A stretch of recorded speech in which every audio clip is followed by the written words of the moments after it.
जस्तै कालिम्पोङ जिल्लाको 43, 44, 45 वटा नम्बरको समष्टिलाई लिएर त्यहाँ पनि एउटा डिफरेन्ट अलगै एडमिनिस्ट्रेटिभ युनिट पोलिटिकली मात्रै यो हाम्रो संगठन र राजनीतिक हिसाबले मात्र हामीले त्यहाँ पनि बनाउने एउटा सोचेको छौँ। किनभने ठुलो छ नि त, भौगोलिक हिसाबले धेरै ठुलो भएकोले गर्दा कालिम्पोङले पनि त्यसलाई सधैँ देखरेख गर्न नसक्ने हुँदा चाहिँ अब त्यहाँ पनि छुटाउने प्रस्ताव आएको छ।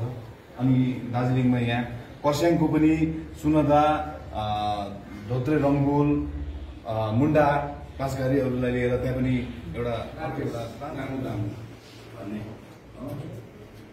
अब हामीलाई लागेको थियो क्या त। म शरण लामा, जनरल सेक्रेटरी, गोर्खा जनमुक्ति मोर्चा दार्जिलिङ सब डिभिजनल कमिटी। र आज हामी बिजनबारी स्थित रिम्बिक्लोदमा समष्टि, पुल बिजनबारी समष्टि, रेलिङ कैँजले समष्टि अनि चङटङ म्यारेबुङ तामसङ समष्टिलाई लिएर एउटा संयुक्त सभा यहाँनिर आयोजना गरिएका छौँ।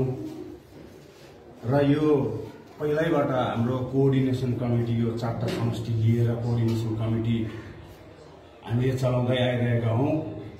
र आज पनि हाम्रो पार्टीको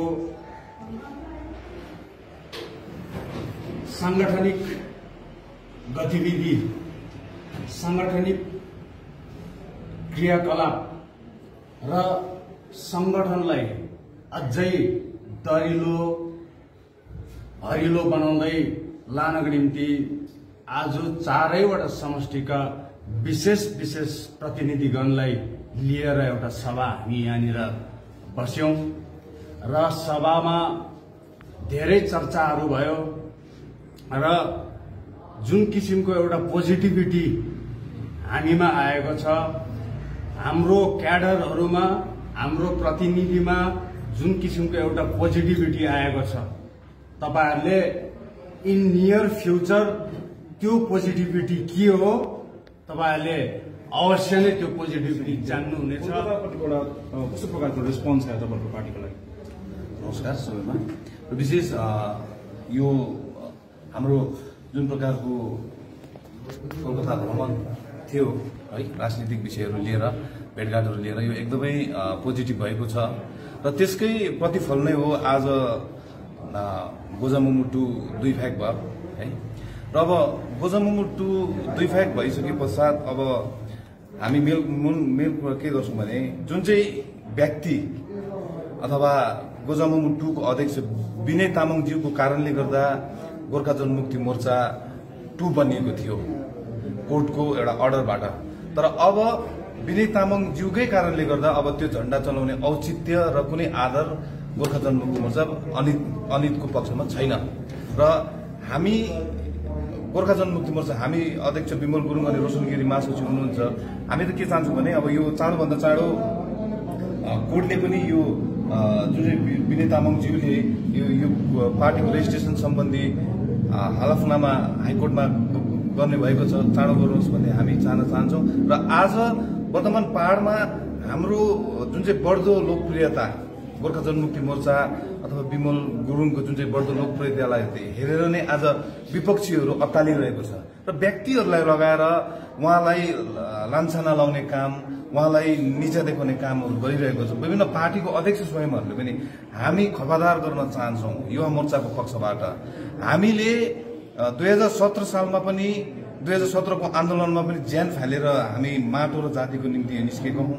हाम्रो नेतृत्व अध्यक्ष विमल गुरुङ हुनुहुन्छ र हामी हाम्रो नेतालाई यस्तो प्रकारको अपमान गरेको हामी सहन चाहदैनौं र सम्बन्धित एकाइहरूले, विभागहरूले पनि यसमा निर्कोल गर्नुपर्छ।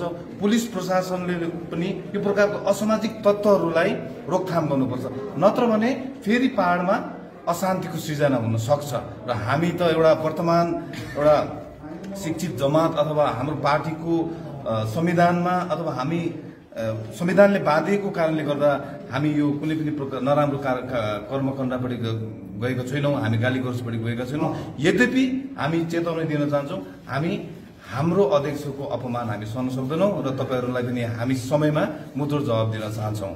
र आज हेर्नुहोस् है, राजनीतिको कुरा गर्दा गोर्खा जनमुक्ति मोर्चा मात्र यस्तो पार्टी हो जसले गोर्खाहरूको अस्तित्व र चिनारीको माटोको मुद्दाहरू बोकेर अगाडि बढिरहेको छ। आज बीजेपीलाई हामीले सरासर हामी भन्न चाहन्छौँ, आज यतिका दिनसम्म बीजेपीले गोर्खा जातिको लागि एउटा सिङ्गा यतादेखि उता पनि सारेको छैन र अब बीजेपीको बुई चढेर एमपी एमएलए हुने तथाकथित गोर्खाली नेतृत्वहरूलाई हामी प्रश्न गर्न चाहन्छौँ। तपाईहरूको कार्यसूचीमा पोलिटिकल पर्मानेन्ट सोल्युसन सम्बन्धी के छ? अनि भारतीय जनता पार्टीले लिड गरेको एनडीएको सरकारको केन्द्रले हामीलाई के दिन्छ त? यो चुडान्त तपाईहरूले हामीलाई बताउनुपर्छ।